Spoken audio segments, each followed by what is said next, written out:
Good morning to all of you. Today we will continue micromathematics part 3.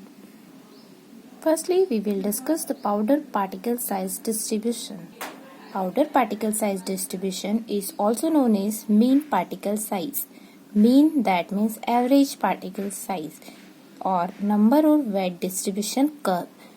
The number of powder particles present in each size range is given a powder, that is powder is polydisperse. जो particle size distribution curve होता है वो depend करता है किस पे depend करता है, नंबर ऑफ पार्टिकल्स पे डिपेंड करता है और वेट ऑफ पार्टिकल्स पे डिपेंड करता है। क्योंकि हमारे जो पाउडर होते हैं या कोई ग्रेनुल्स होते हैं ये किसी नेचर के होते हैं, पॉलीडिस्पर्स। पॉली मतलब बहुत सारे, डिस्पर्स मतलब अलग अलग साइज के अलग अलग पार्टिकल्स जो होते हैं। ये जो पार्टिकल साइज डिस्ट्रीब्यूशन जो होता है ये किस चीज पे डिपेंड करता है, नंबर ऑफ पार्टिकल्स और वेट ऑफ पार्टिकल डिस्ट्रीब्यूशन पे डिपेंड करता है। नेक्स्ट, पार्टिकल साइज और particle size distribution is express number और weight of particles line within a size range. ये जो पार्टिकल साइज डिस्ट्रीब्यूशन जो होता है नंबर और वेट पे डिपेंड करता है। जितने भी साइज रेंज होती है, 0 से लेके जितना भी साइज रेंज पार्टिकल्स की होती है, इस रेंज के अंदर जितने भी डिस्ट्रीब्यूशन आते हैं उस पर ये डिपेंड करता है। पार्टिकल डिस्ट्रीब्यूशन कर्व क्या होता है? पार्टिकल डिस्ट्रीब्यूशन कर्व समझ में आ रहा है, नाम से कर्व बनता है। कर्व जो होता है वो कैसे बनेगा? It depends on data. Data that means observation table. जब पार्टिकल साइज डिस्ट्रीब्यूशन, सपोज हम शीर्षेकर से हमने क्या करा, प्रैक्टिकल परफॉर्म किया है, शीर्षेकर से हमारे ऑब्जर्वेशन आया है, वो हमारा डाटा कहलाता है। उस डाटा के अकॉर्डिंग हम क्या करते हैं, कर्व को बनाते हैं, ग्राफ बनाते हैं। ग्राफ जब हम बनाते हैं तो वो जो कर्व बनता है वो हमारा पार्टिकल डिस्ट्रीब्यूशन कर्व बोलते हैं। Suppose two powder sample may be have same mean but size is different. हमने सपोज क्या है, 2 पाउडर सैंपल लिया जिसका एवरेज, मीन मतलब एवरेज जो पार्टिकल से पार्टिकल साइज है वो सेम है but different in size distribution above और बिलो मीन साइज। पर उनका जो साइज डिस्ट्रीब्यूशन है, साइज डिस्ट्रीब्यूशन मतलब स्टार्टिंग कहाँ से और आखिरी कहाँ तक है, ये जो अबव और बिलो जो रेंज आ रहा है एवरेज निकालने के बाद, जो अबव कितनी आ रही है और बिलो कितना आ रहा है, इस तरीके का जो ग्राफ होता है वो हम प्लॉट करते हैं। किस फॉर्म में प्लॉट करते हैं? फ्रीक्वेंसी कर्व के फॉर्म में। फ्रीक्वेंसी मीन्स होता है हमारा कितनी बार कोई नंबर है वो कितनी बार रिपीट हो रहा है। सपोज 2 नंबर का पार्टिकल कोई है वो कितनी बार रिपीट हो रहा है, यदि वो 2 बार रिपीट हो रहा है, 4 बार रिपीट हो रहा है, तो उस तरीके का जब कर्व बनाते हैं तो फ्रीक्वेंसी कर्व बोलते हैं। और वो पार्टिकल साइज, पाउडर के पार्टिकल साइज का जो फ्रीक्वेंसी कर्व बनाते हैं उसको हम बोलते हैं frequency distribution curve. Okay, this curve is number of particles or weight of particles particular size range plotted against the mean and particle size। जब हम फ्रीक्वेंसी डिस्ट्रीब्यूशन कर्व ड्रॉ करते हैं तो किसी के बीच में बनाते हैं एवरेज पार्टिकल साइज के बीच में, और फ्रीक्वेंसी के बीच में हम क्या करते हैं, पार्टिकल साइज ड्रॉ करते हैं। एवरेज पार्टिकल साइज हम एक्स एक्सिस पे लेते हैं और फ्रीक्वेंसी जो होता है वो वाई एक्सिस पे लेते हैं।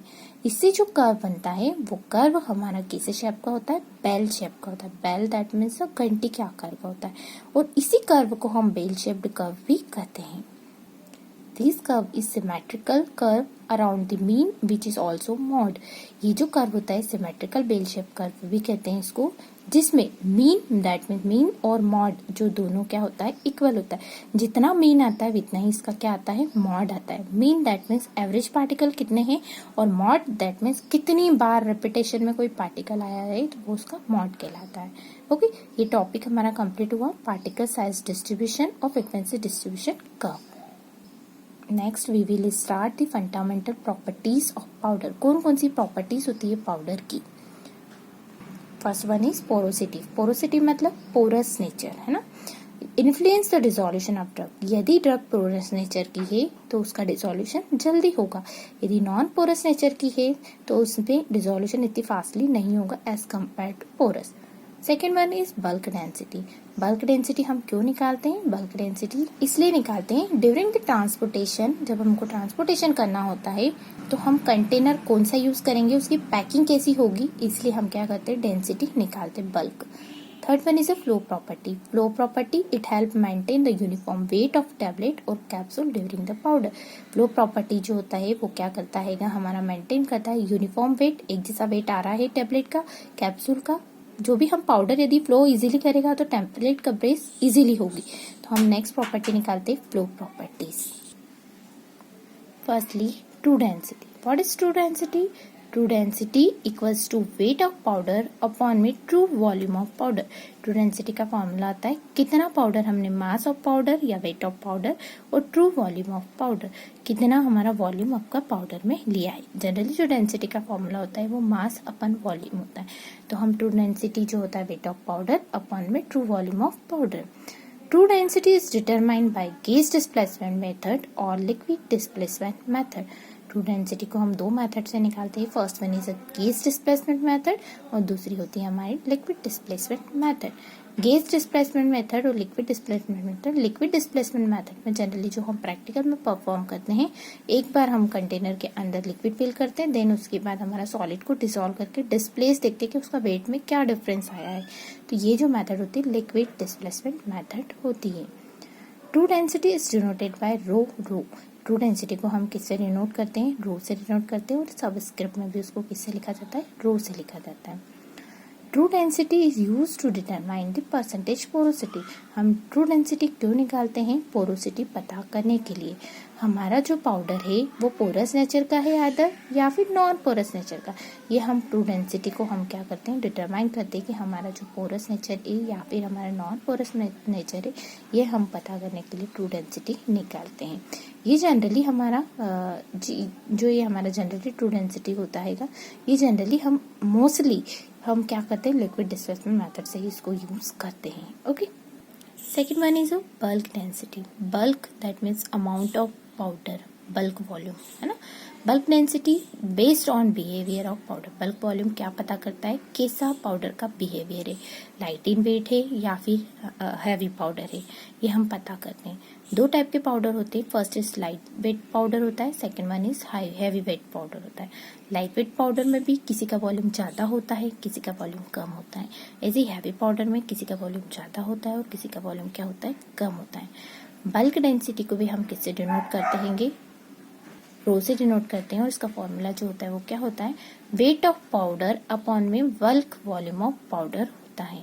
ठीक है, जो हमारा बल्क वॉल्यूम को हम डिटरमाइन करते हैं, किससे डिटरमाइन करते हैं, मेजरिंग सिलेंडर से, जो कि जनरली हमने निकाला प्रैक्टिकल में कि हम इकट्ठा जो बल्क वॉल्यूम है पहले हम मेजरिंग सिलेंडर में डालते हैं, मेजरिंग सिलेंडर में देखते हैं कि वो वॉल्यूम कितना ऑक्यूपाई कर रहा है, हम वो ml मेजरिंग सिलेंडर का देखते हैं, देन हमने कितना उसका पाउडर का वेट लिया है। ये दो चीज से हम क्या करते हैं, बल्क डेंसिटी निकालते हैं।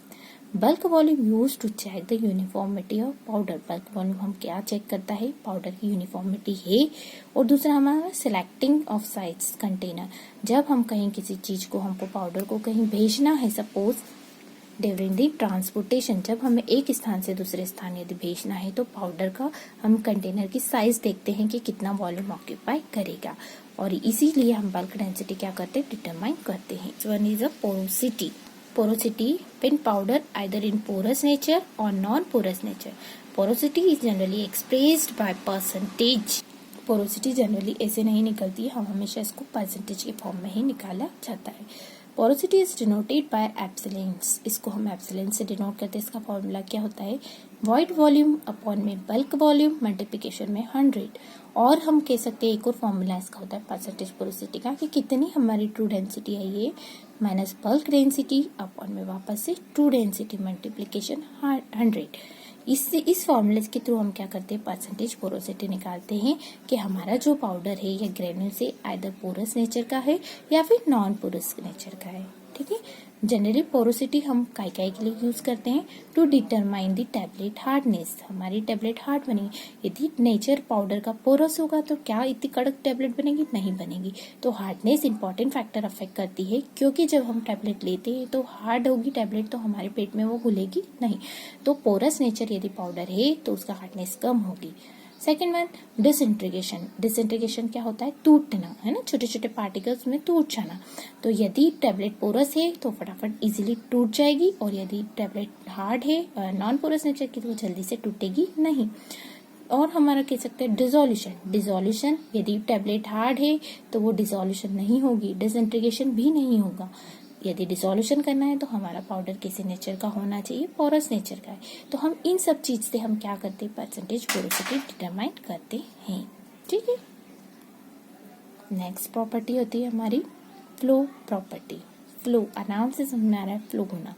किस चीज का फ्लो होना, पाउडर का फ्लो होना फ्लो प्रॉपर्टी कहलाती है। हम ये क्यों डिटरमाइन करते हैं फ्लो प्रॉपर्टी इसलिए डिटरमाइन की जाती है जब हम क्या करते हैं, टैबलेट को कंप्रेस किया जाता है, तब हम क्या करते हैं, पाउडर को हॉपर में पास किया जाता है, ग्रेन्यूल्स को पास किया जाता है, तो इजीली क्या हो जाना चाहिए, टैबलेट पास हो जाना, पाउडर पास हो जाना चाहिए। यदि पाउडर फ्लो नहीं करता है तो टैबलेट हमारी स्मूथ नहीं बनती है, और टैबलेट स्मूथ नहीं बनेगी तो क्यों नहीं बनेगी, क्योंकि उसमें क्या चीज आ जाएगी, एयर स्पेस ऑक्यूपाई हो जाएगा, इसलिए फिर हमारी टैबलेट जो होगी वो इजीली ब्रेकेज होने के चांसेस है ड्यूरिंग द ट्रांसपोर्टेशन।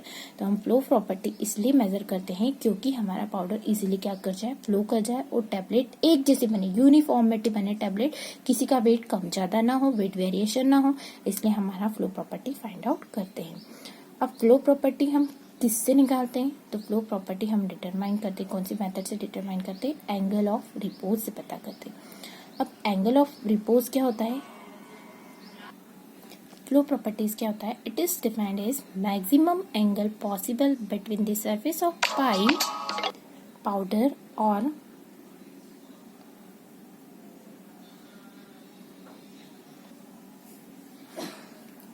अब कुछ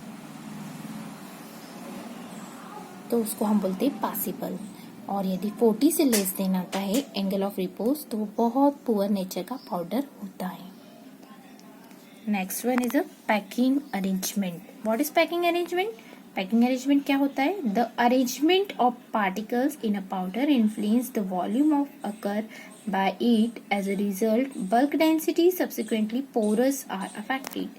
When particles are considered to be uniform size of sphere, the any one of the following packing arrangement are possible is theoretically. जितने भी पार्टिकल्स जो होते हैं वो यूनिफॉर्म साइज के होना चाहिए, ताकि यूनिफॉर्म साइज के हैं तो ये थ्योरेटिकली हम इसको क्या कर सकते हैं, पता कर। जैसा कि आपको दिख रहा है, पैकिंग अरेंजमेंट जो होते हैं वो दो टाइप के होते हैं, एक होता है क्लोज पैकिंग, एक होता है ओपन पैकिंग। क्लोज पैकिंग को हम क्या बोलते हैं, जो बहुत ज्यादा पास पार्टिकल्स होते हैं वो क्लोज पैकिंग कहलाता है, और ओपन पैकिंग को हम क्यूब पैकिंग बोलते हैं, और हम उसको बोलते हैं, ओपन पैकिंग को लूज पैकिंग भी बोला जाता है। जैसे कि आपको डायग्राम फर्स्ट दिख रहा है, फर्स्ट डायग्राम में दिख रहा है कि बहुत ज्यादा पार्टिकल्स जुड़े में है, क्लोज है, और दूसरे में आपको डायग्राम दिख रहा है कि थोड़ा सा पार्टिकल्स में स्पेस, वॉइड स्पेस ज्यादा दिख रही है, मतलब खुले ज्यादा है। तो इस तरीके जो पार्टिकल्स होते हैं क्लोज पैकिंग और ओपन पैकिंग कहलाते हैं। जनरली जो पैकिंग हम करते हैं वो क्यों करी जाती है, पैकिंग हम क्यों देखते हैं पैकिंग को, पैकिंग इसलिए देखते हैं यदि कोई पार्टिकल से, यदि पोरस नेचर वही आता है हमारा पोरस और नॉन पोरस, पोरस नेचर का है तो पार्टिकल्स दूर दूर होंगे, और यदि नॉन पोरस होंगे तो वो बहुत ज्यादा सॉलिड कठोर होंगे।